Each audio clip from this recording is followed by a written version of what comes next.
कानी बहू।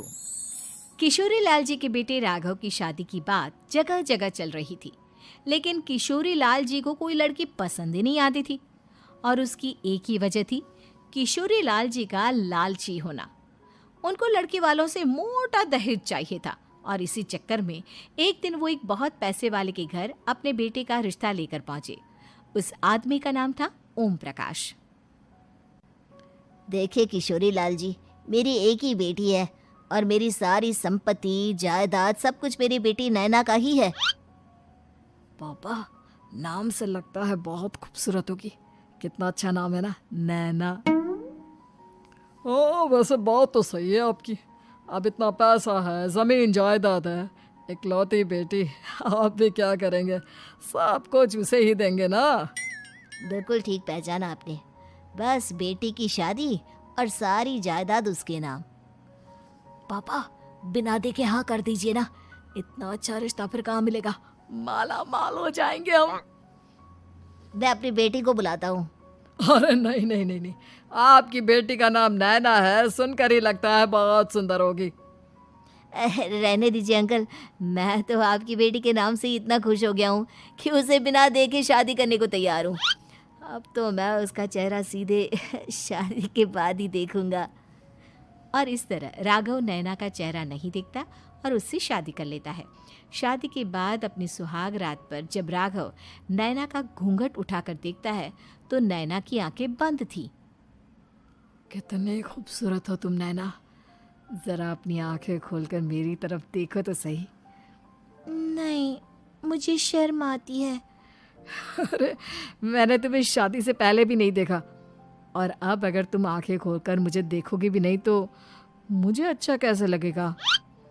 इससे पहले कि नैना अपनी आंखें खोलकर राघव की तरफ देखती, अचानक से लाइट चली गई और राघव नैना को पूरी तरह से देख भी नहीं पाया।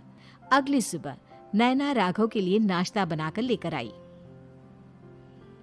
अरे ये क्या, आधा पराठा सेका हुआ है और आधा बिल्कुल कच्चा। ये तुमने क्या किया नैना? बहू, तुमने क्या आधा पराठा तवे से नीचे लटका कर रखा था जो आधा सेका है और आधा कच्चा?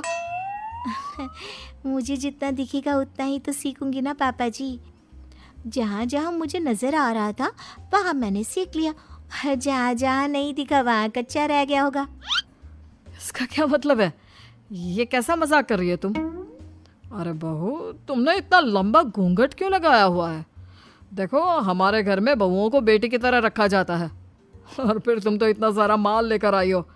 देखो, ये घूंघट डालकर रखने की कोई ज़रूरत नहीं है। हाँ नैना, पापा जी ठीक कह रहे हैं, तुम तो आराम से रहो, अपना ही घर समझो। नैना अचानक से अपना घूंघट उठा लेती है। अरे ये क्या पापा, नैना की तो एक आंख फूटी हुई है। नाम से नैना, लेकिन ये तो कानी बहू निकली।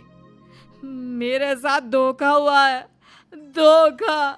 बिना दिखाए अपनी कानी लड़की मेरे संग ब्याह दी। मुझे कानी बीवी नहीं चाहिए। मुझे अभी ओम प्रकाश जी से बात करनी पड़ेगी। आखिर उन्होंने मेरे साथ ऐसा किया क्यों? अरे, आप लोगों ने ही तो पापा से कहा था कि आप लोग शादी से पहले मुझे देखना नहीं चाहते। अब मेरे पापा पर क्यों इल्जाम लगा रहे हैं? अरे लेकिन उन्हें बताना तो चाहिए था ना कि तुम कानी हो, एक आंख से तुम्हें दिखाई नहीं देता। किशोरी लाल और राघव नाराज होकर ओम प्रकाश को अपने घर बुलाते हैं। पापा जी, ये आपने क्या किया? शादी से पहले बताया क्यों नहीं कि नैना की आंखों में परेशानी है? अरे, आप ही ने तो लड़की देखने से मना कर दिया था। अरे लेकिन आप बता तो सकते थे।